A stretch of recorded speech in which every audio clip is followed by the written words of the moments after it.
Okay, welcome back, and I'm so glad you're joining us for this weekly blog, Making Sense of Your Sensitivity. So I want to take stock of some things because we've had some anniversaries lately. The one everybody knows about is about a week or two ago we had the 1-year anniversary of COVID hitting our shores, and the newspapers and magazines and televisions are all full how it changed our lives and what's different for us. But I want to take note that 10 years ago we also have an anniversary, which was the anniversary of Fukushima, almost the same time. Now I bring this up because nature, in my opinion, has been really trying hard to get our attention. And I'm not sure we're really listening very carefully to what nature has been trying to show us. And even in this wonderful year of the pandemic, where we now have 3, possibly 4 vaccinations on the way, we are still not, and there is light, and people are feeling more secure. And the political situation seems a little more settled. So there's a little less bombardment with chaos every day. But I'm not sure if people are really feeling that secure yet. In my work, in my medicine clinic and everywhere, I see a very strong tone of underlying anxiety. What makes us so anxious? For sensitive people, it's because we still sense that so much has yet to be developed and so much has yet to be resolved. And that sense that there's stuff coming, combined with the absence of leadership and discussion about where we go, what is our purpose together, and why are we here, leads sensitive people to feel constant anxiety.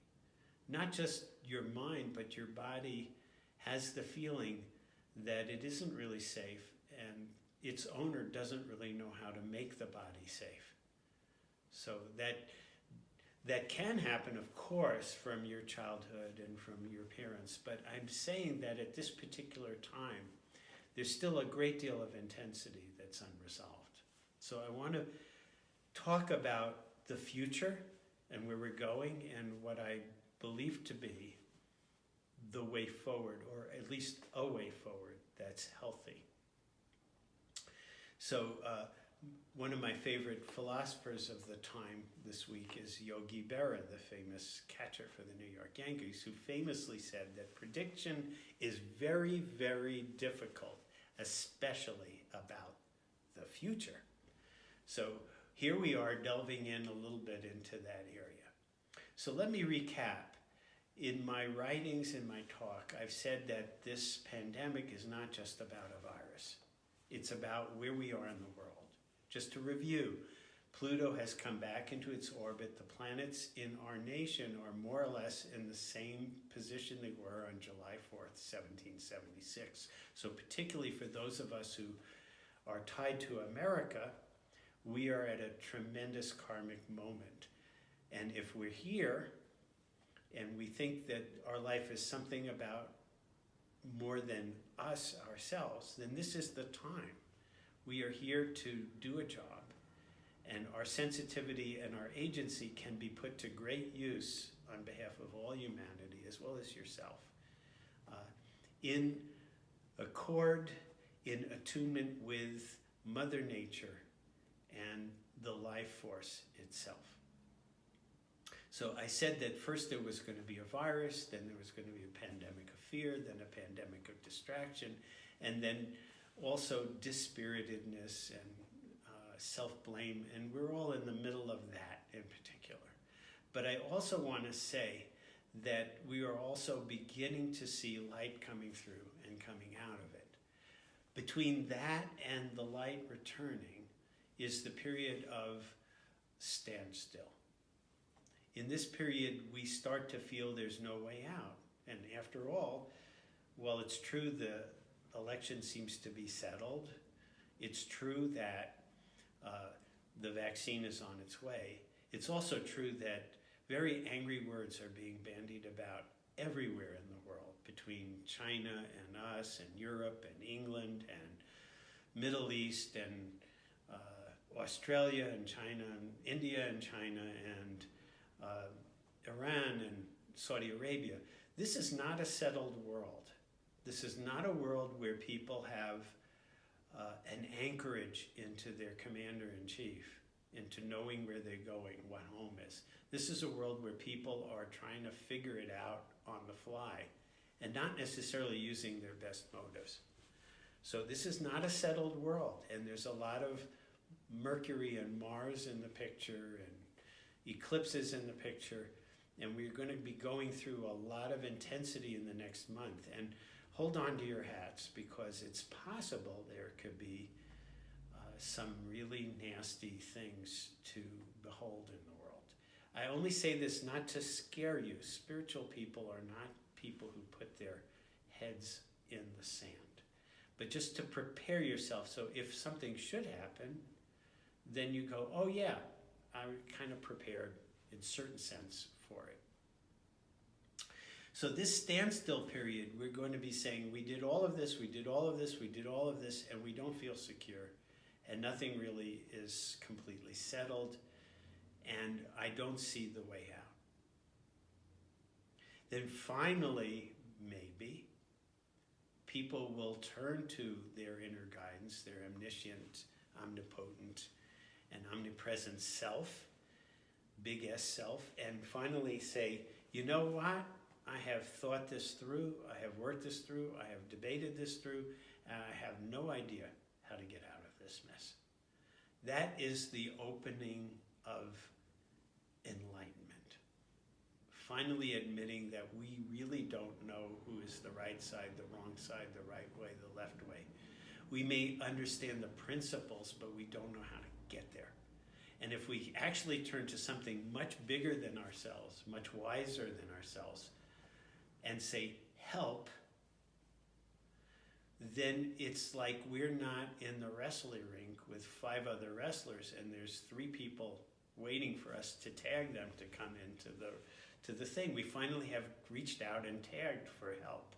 Then the light will come in. This is what I believe Spirit is waiting for, is for us to finally give up trying to clever our way through it, bash our way through it, fight our way through it, argue our way through it, finagle, coax, and manipulate our way through it, and finally just stop and say, you know what? We hit bottom. Help. Well, we don't have to wait for the world to get there. We can start doing that now. And we've been doing it with the Wishing Well for 15 years, so we have a head start on it. After that help period will come the new world. The new order can only come when we finally give up trying to do it our own small way. We are never, as this small thing, going to figure out how to make a just world. We can never be objective enough. We can never be big enough. We can never calculate all of the possible consequences enough. Everything we do may help, but will also create consequences. That consequences, in fact, will lead to other consequences. This is what the Buddha called the wheel of karma. When we are trying to figure it out, we can never get off of this wheel. In Vedic traditions, they have a method called karma yoga. Karma yoga isn't just doing good things or being compassionate. It's surrendering to something much bigger than you, the direction, the efficacy, the end point. As sensitive people, we have agency. Many times we've used that agency to create illnesses that we want to show as our art form of the pain that we see in the world. But it goes against us.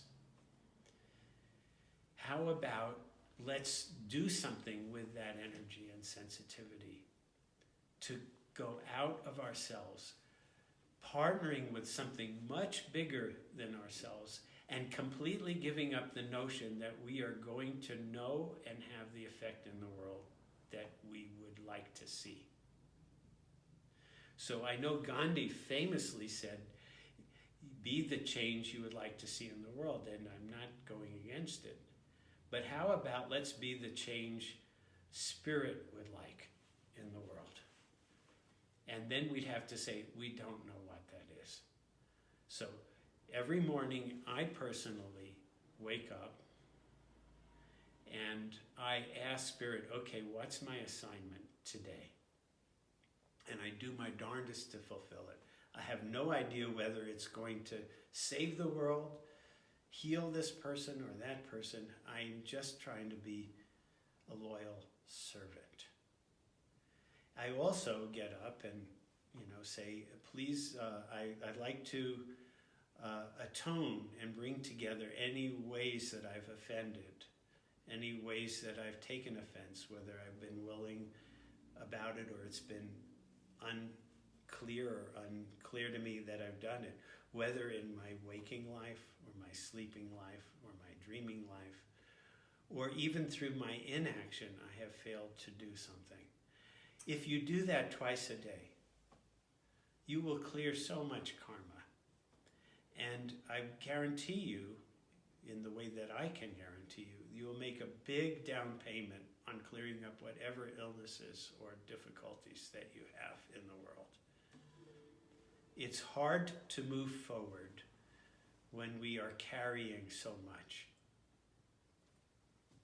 So let's unburden ourselves. So that's the way I see the world, or given to see the world this week. And I wish you well. I wish you to be healthy. I wish you to be prepared.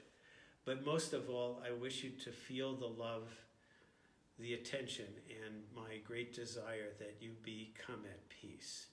And one of the ways to do it is to acknowledge the insecurities and the unclarity in the world that we're feeling and say, you know what? I don't know. My body's not comfortable. My mind's not comfortable. My energy body's not comfortable. So I guess we're not comfortable.